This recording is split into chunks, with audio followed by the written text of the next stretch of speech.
Bạnនេះគឺជាវីដេអូទី2របៀបដែលយើងធ្វើទៅជា menu ទៅជា menu set ណា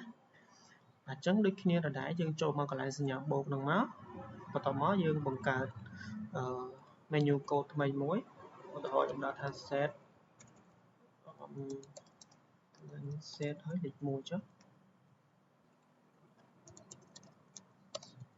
លេខ1អញ្ចឹងកន្លែងនេះយើងដាក់តម្លៃមក set របស់យើងតម្លៃណាឧទាហរណ៍ 3.99 បាទបន្ទាប់មកកន្លែងនេះខ្ញុំរើសយក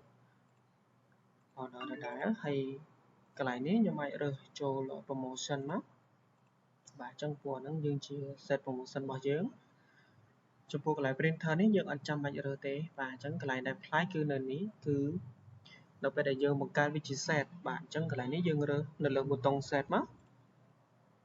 បាទបន្ទាប់មកនៅខាងលើនេះយើងរើសពាក្យថា sub menu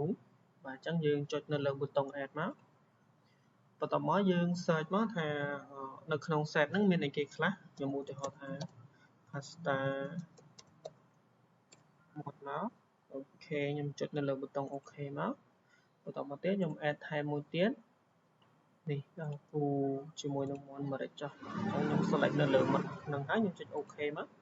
អញ្ចឹងយើងបានពីរមុខហ្នឹងហើយនៅក្នុង set ហ្នឹងណាបាទអញ្ចឹងយើងដើម្បី save បានយើងត្រឡប់មកកន្លែងនេះ tab menu វិញមកបាទបន្ទាប់មកចុចនៅលើប៊ូតុង save ទៅរួចរាល់ហើយមកបាទអញ្ចឹងនេះបានន័យថាយើង save បានរួចហើយអញ្ចឹងយើងបង្កើតថ្មីមួយទៀតយើងចុចនៅលើពាក្យ new code ដដែលមកហើយកន្លែងនេះយើងដាក់ឈ្មោះឲ្យ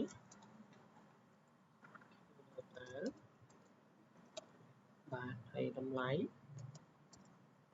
អញ្ចឹងកន្លែងនេះយើងអត់រើទេអញ្ចឹងយើងចូលមកកន្លែងពាក្យ sub menu នេះមកអញ្ចឹងបើសិនជាពេលដែលយើងចូលមកឃើញវានៅលើនឹងមានស្រាប់អញ្ចឹងយើងអាចចុចនេះនៅលើប៊ូតុង remove នេះមកបន្តមកយើង add វិញមកអូខេខ្ញុំរើសទៅថានៅក្នុង set ទី2ហ្នឹងមានអីគេខ្លះបាទអញ្ចឹងខ្ញុំចុចអូខេហើយខ្ញុំ add មួយទៀតអញ្ចឹងនេះខ្ញុំយកគូជាមួយនឹង mon bbq នេះបាទអញ្ចឹងត្រឡប់មកខាងដើមវិញមកបាទហើយមួយទៀតបើសិនជាយើងមានរូបភាពយើងអាចនេះចុចនៅលើប៊ូតុង browse នេះអញ្ចឹងវានឹង browse ទៅរក folder រូបភាពរបស់យើងមើលពីនេះហើយបើសិនជាវាត្រូវហើយយើងចុចប៊ូតុង save នេះមកបាទរួចរាល់អញ្ចឹងដើម្បីមករក menu ដែលយើងបង្កើតហើយអញ្ចឹងយើងបិទទាំងនឹងសិនមកបាទបន្ទាប់មកទៀតយើងមករកមកនេះនៅលើ promotion អូខេនេះអញ្ចឹងខ្ញុំបង្កើតមិញហ្នឹងបានពីរហ្នឹងគឺ line set ទី1ហើយនិង line set ទី2អញ្ចឹងនៅពេលដែលយើង order វានឹង print បែងចែកទៅតាម station មួយមួយឯងដោយសារយើងបានរើសវាគឺជា set រួចហើយអញ្ចឹងវីដេអូរបស់យើងមានតែប៉ុណ្្នឹង